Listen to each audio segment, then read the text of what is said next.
Ladies and gentlemen, 29 gone into the arms too. See, I don't stop, I get the. I quite remember in 2015, I sent Keznamdi message on Instagram When you win that I wanted to talk to him.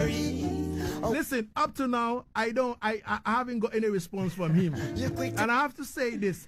And I went straight to him and I told him that, yo, listen, in 2015, me send you a message on Instagram, you know. And he said, Lagazee, you know the sweet thing about it is I am here in living flesh. And that one is more powerful than Instagram. Instagram is social media, man. How am to you, Lagazee? Yeah, Lagazee, wake up, man. You sound like you want to sleep. Only the best is good enough. You don't know what's a Ghana hat. Only the best is good enough. Keznamdi, how you doing? Yeah, man. Blessed Lagazee. Yeah, man. It's a jai. It's a Definitely, jai. definitely. Highly high. Yeah, man. How is that vibe like for you? You know what I mean? You know, Brother. touching, you know, the Ghana soil, you know, for the first time. Ghana, man. Yo, you know, say my sister Kelly did come here for like 6 months, you know? Yeah. And when she did live here for like 6 months, and when she came back home, came back to Jamaica, I'm say.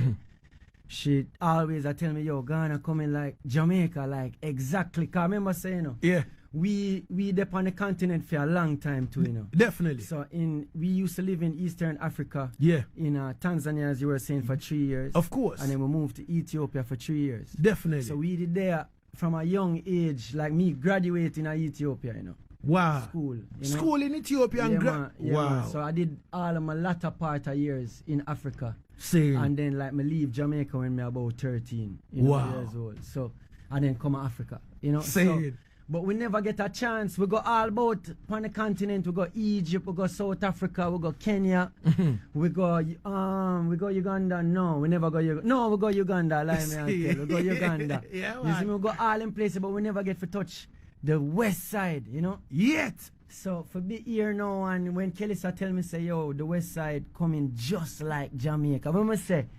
just like Jamaica. Just like. From your landing at the airport. Yeah, and you join the first line. You know, say me, I wonder if a Jamaica, you know? Definitely. Yeah, man, Ghana is a blessing, man. And we there in the real places in Ghana. We don't come here as no tourists, you know? Of course, we come here for share and bridge the gap with the culture. Definitely. So we're there in the place, we're there in Jamestown. See, you know what I mean? Yeah. Big up the whole of the Lighthouse crew. You don't see. Out of Jamestown, we take about the whole place you don't and see. walk the whole of the street in Jamestown. Yeah, yesterday we spent the whole day in a Makala. Makala, right? Yeah. Yeah, man, we buy a whole heap of fruits and food and you we're there with the people, you know? See. So we get to feel the real rhythm and the current of the people, you know? All right. As your sister Kelisa said, that the vibe is just like Jamaica. As you touching now, how do you see the vibe? Everything, brother. Like when I say even the way people talk. Yeah. Like no, me have my whole camera crew, you know. Yeah. You know, and we are do some shooting over here and thing, and enough of them are them first time in Africa, you know. So sometimes me explain to them, say the language very vulgar. Yeah. But it might not be, you know, it's not no aggression, it just vulgar, so patois state, you know. Definitely. When a man talk to you in a patois, you might all think he might cuss you. Definitely. But me have to show him, say, nah, man, I the natural, I the vibes, man, you know.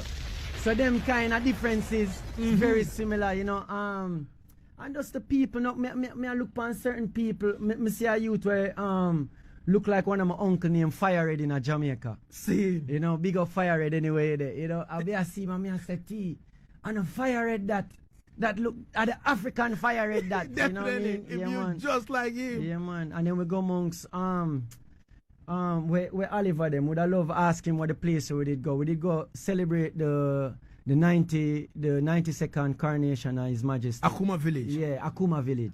And you went to Asaase Center as well? No, we just went to Akuma Village. Akuma Village, all right. Yeah. And we go sitting with the Rasta them. Yeah. And that was a joy to see. And we get for really chant Naya Bingi with the ones them, and we all a spiritual order when we there over there. Pan His Majesty coronation day. It was a blessing for no say, yo, we forward pan that day the inner, you know what I mean? Definitely. Ghana. Yeah, man. Yeah, man. Yeah, man. So the main thing with they had them experience at the airport because me know say you come in first, and then the camera crew follow. No, it was the other way around.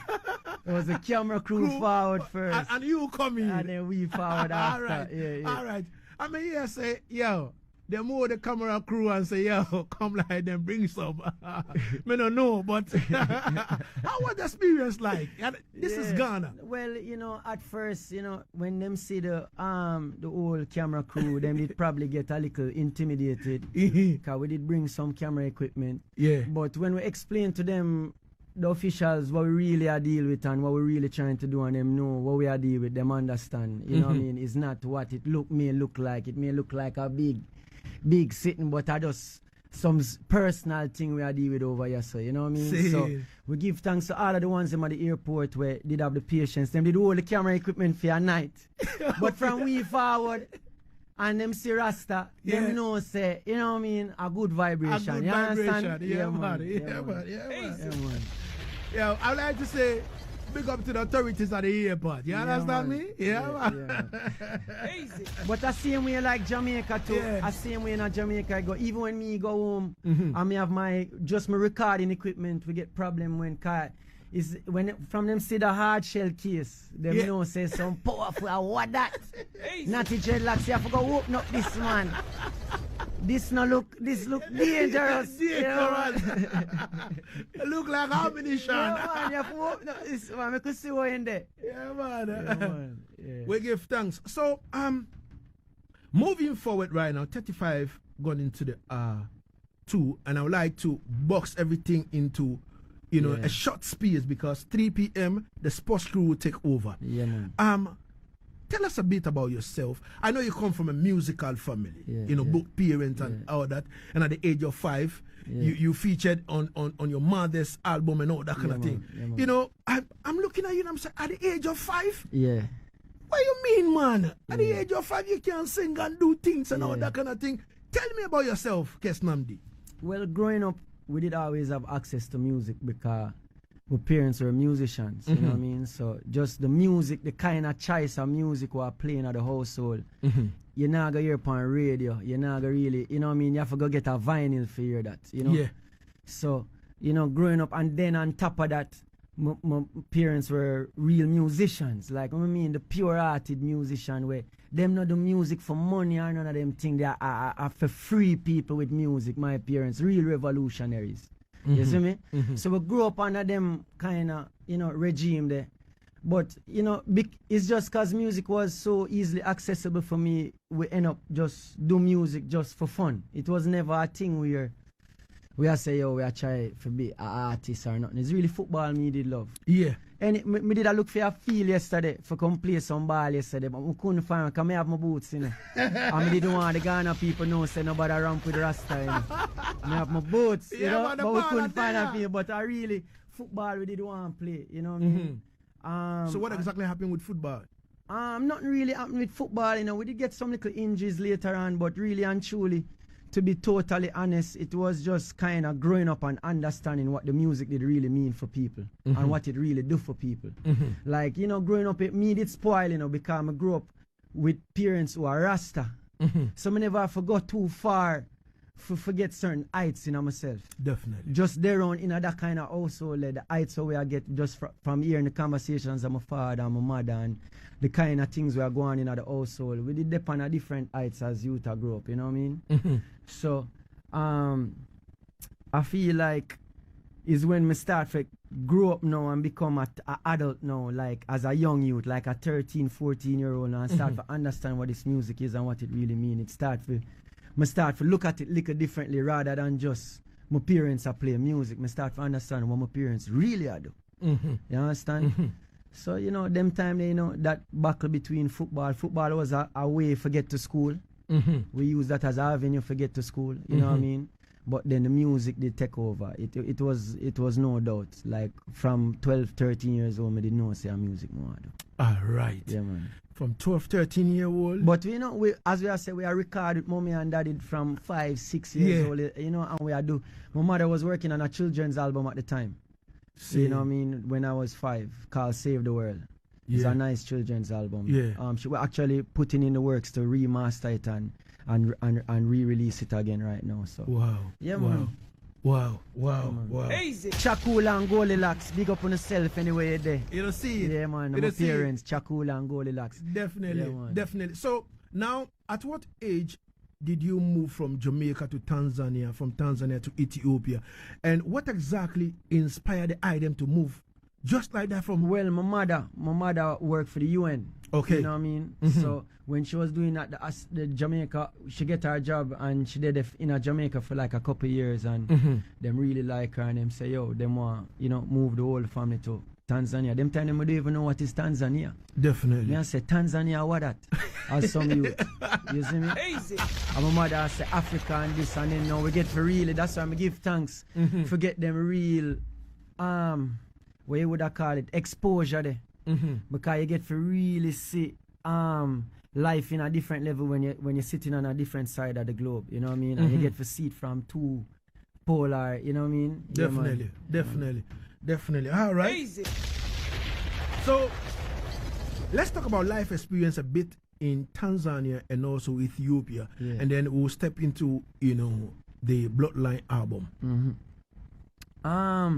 Tanzania now, we went there for 3 years. It's a very beautiful country.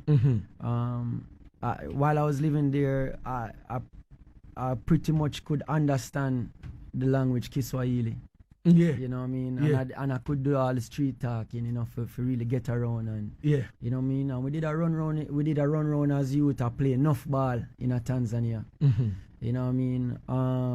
Then we moved to Ethiopia, as I tell you. And Addis now was a different time for me because I was about 16 years old. So I start questioning myself now, like who me is and what is Rastafari now. Not just what my parents tell me, is like what me start questioning myself now and start look to the king differently. You know what I mean? And really start study the works and study the speeches of His Majesty, you know what I mean?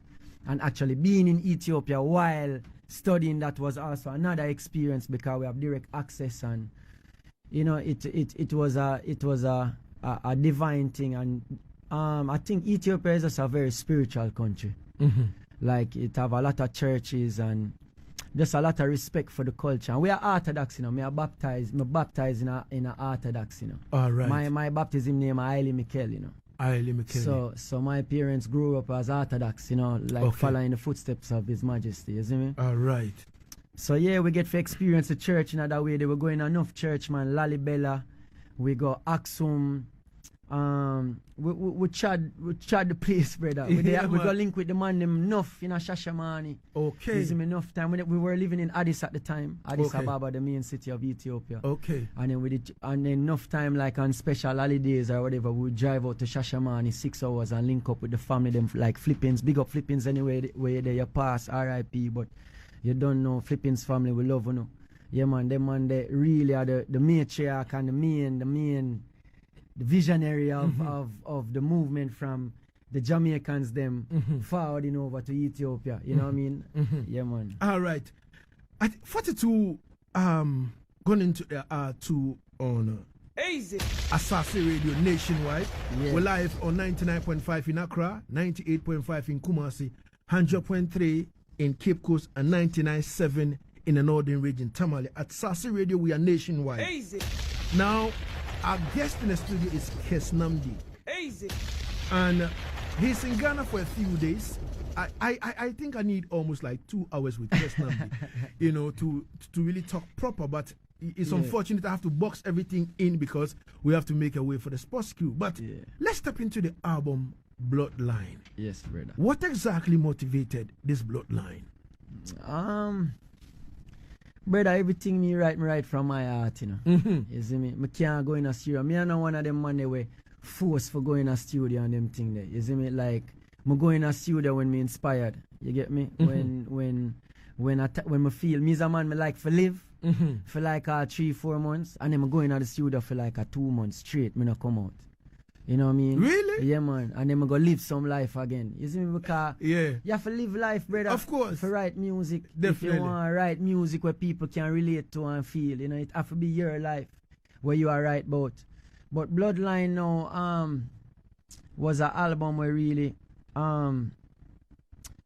I feel like it was a groundbreaking album for me sonically. You know what I mean? I think it was the first time in my music journey when I feel like I really master in myself or for bring out what I'm actually feeling inside and producing it and manifesting it into this in this forum of this audio or of this record. You know, I feel like the other projects then before that was like more experimentation and trying to find certain things, but Bloodline was a groundbreaking, even just the approach of recording and everything. Like, you know, we got songs like Victory, So Right, you know, City Lock featuring Tory Lanez and Cartel, and you know, we have songs like Skyline Drive, where that are one of my favorite songs on the album, because I talk about, you know, where I come from. It can give you, if you don't know who me is and where I come from, you can just go listen to that song, then you can know everything about Keznamdi in our song. You know, not in our interview, since we now have 3 hours. You know what I mean? Definitely. So, Douglas all the way from Zambia. Yeah. He said, great stuff. Big up yourself, Douglas, all the way from Zambia. Freddie Ken, he said, I'm enjoying your selection. Keep up the good work, King Lagazee. A very good afternoon to Miss Gina, a champion, the branch manager for Star Life Assurance Company Limited in Kumasi main branch. This one is coming from Mario Mensa. Mario Mensa says, bless up King, great show, just loving the vibes, watching you all the way from Sweden. Big up yourself, Mario Mensa. Junior Maestro, you know, one of the stalwarts in Lagazee Sound International, he says, salutations, sound it, I'm in tune. Albert Abodele says, you know, big up Junior Maestro, big up King Lagazee, great show, I'm enjoying the vibes all the way from Norway. Easy. All right, everything blessed and everything is all right. So, Keznamdi says, if you want to know who he is, go listen to the song Skyland Drive. Easy. Skyland Drive, right? Yes, sir. Yeah, man. All right. Man. So let's play that. Keznamdi is in Ghana right now. You understand me? Ghana. Now, tell me, Yeah. what exactly is the movement now in terms of you being in Ghana? Well, Is it a visit? Are you here to shoot a couple of clippings and go back, or? well, you know, it's just, as me say, connecting the dots. You know, I feel like, you know, as a youth from Jamaica, the kind of music we make, you know, in my early years, me spend a lot of time in the US and been touring the Europe and touring US and kind of not doing. We did one show in Tanzania and it really hurt my heart. You know what I mean? So as a team, we are say, yo, this next decade, we want to spend more time in Africa. You know what I mean? And really put in real work. You know, and this is the first step. You know. All of my team, me is a Jamaican, you know, so I don't need no visa for come here. you don't see it. I just walk through the airport and say, yes, Capo. Yeah, man. Yeah, man, you don't know. Just walk in. But the whole team have 5-year visa and 6-year visa, which for show you what we dep on. It's not a one-day thing, you know. And the album, we finish the album, you know what I mean, and we kind of putting together how we are going to connect it visually with Africa, because it's a very Africa sounding project, you know what I mean, like the textures and the feeling of it. It feels just like Ghana, you know. One of the songs particular called Under Pressure that, you know, we'll be releasing next year. You know, it literally sound like Ghana. You know, when I play the album driving around Ghana right now, and we have the windows down and we just play the album, and I can't believe how much it sound like Ghana. See, I'm gonna make it in a Jamaica. You know, see, I wonder, you know. Under pressure. Yeah. You know, so you know, and we want to connect the dots now with people. Now we can meet Lagazee personally, of not course. on no Instagram and sir. Twitter and Twitter. No, sir. You know what I mean? We meet him right here, so Definitely. in a flesh. You know, we can shake him and hug him up and say, Lagazee, we give thanks for your contribution for keeping reggae music alive. Because me I tell you, brother, it's reggae music is the moral code of the people, you know. Definitely. It's the only genre of music where really speak for the liberation of African people, you know, bro. Definitely. You see me? And speak about matters where so for you, if you can play the music here as your main choice of music, is a blessing, brother. We have to keep the culture and the reggae music alive. Of course. Because you see Ghana people, to me tell you this, them ready, you know.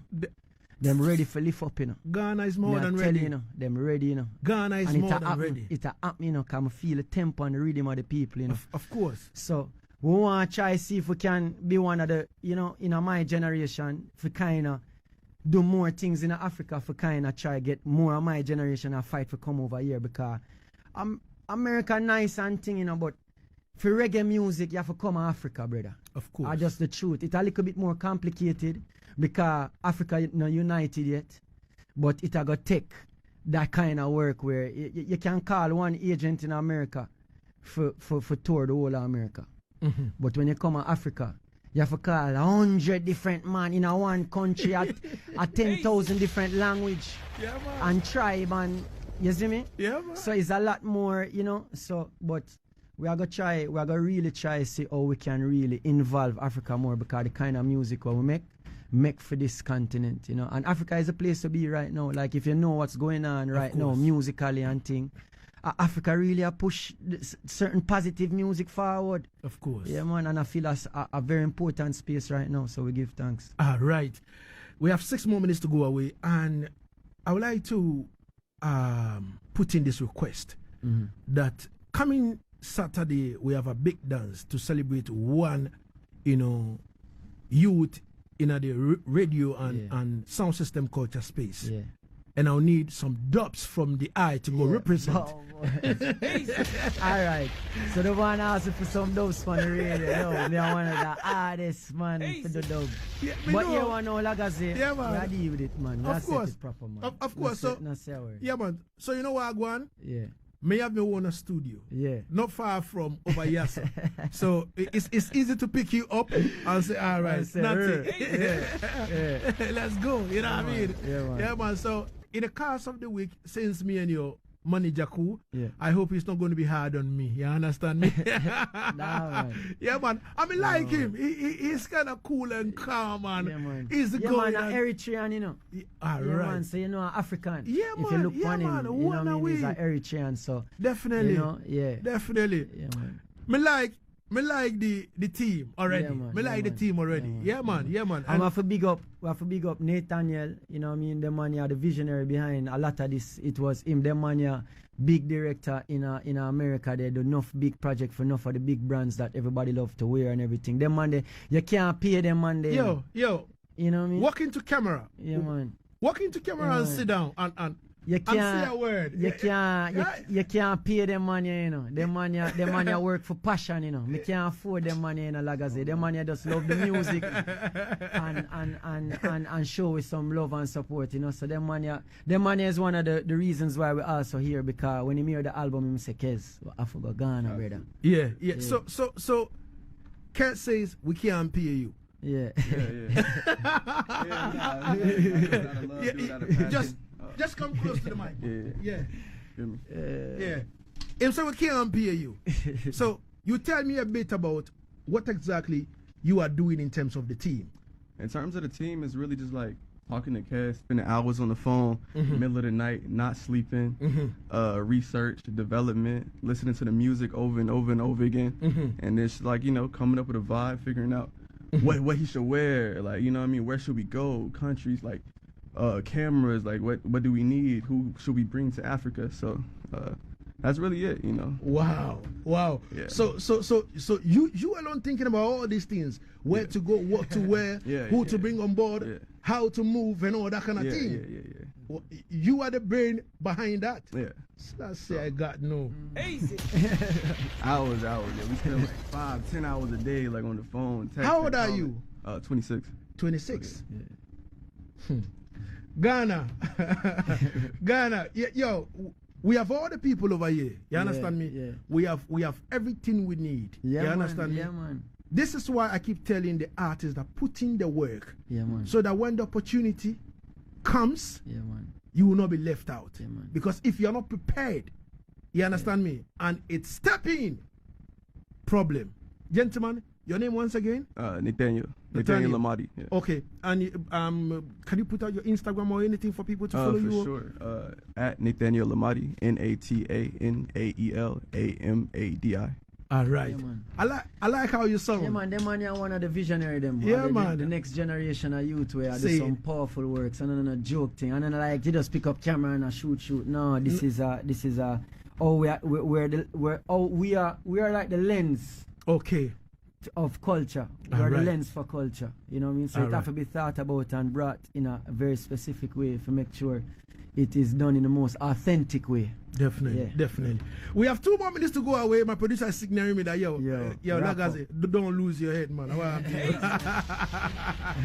Keznamdi, before I leave you finally, I know this is not going to be the last time. Definitely. You understand me? Yeah. You know, when you're not in Ghana, any part of the world where you are, anywhere, we can do via Zoom. So and you have my direct link, may have your manager too, so you know say the link connect. You understand me? So maybe tomorrow next we can come carry you and then we can go deal with the dog too as well. Yeah man. So I would like to say thank you so much for your time and space. But before I leave you, what do you have to say to Ghana, you know, and your people you know you're working with? First thing is, more of the artists them unite. You know what I mean? More of the artists them unite and put away anything. You see me? Because we're up on the street, you know. Because when we come Ghana, we are here, you know. We hear everything, you know. We talk with the people them, you know.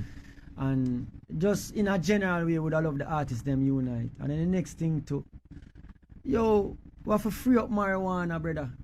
Yeah, definitely. Man. It's a thing, it's a special plant, it's a healing plant. Definitely. You know what I mean? We have to leave the Rasta man alone when it come on to marijuana. You know what I mean? Definitely. It's a very special plant. I know there's a lot of things where, you know, but just from a plant level, we have to look on it from a God level and a plant level where we know, say, yo, this is a special plant where it can do enough things beyond just the recreational use. It can make clothes. You know, it's medicine. You know what I mean? People who have cancer can use it. You know, people who have chronic diseases can use it for help take away chronic pain and them things. So just beyond just the recreational use of it. You know what I mean? And it's a very spiritual plant too. It's a very special plant, and would I love to see Ghana use it for more of a benefit. All right. You know what I mean? Yeah, man. That would be my one little thing to Ghana. All right, give thanks. It's 3 o'clock. My name is King Lagazee. I would like to say big thanks to Keznamdi for coming through and the whole crew, camera crew. You're the first time I saw camera in the studio look like some, you know, AK-47 or something. I don't know, you know. It's serious. You understand me? My name is King Lagazee. I would like to say big respect to all the people that were tuning. Big up to the sports crew, my producers. Naro Bawa, Debbie Day, Junior Maestro, Benedict Jaffes, Bob Africa, technician on duty. Joseph. My name is King Lagazee. We'll be here next week to serve God and country. We're out like that.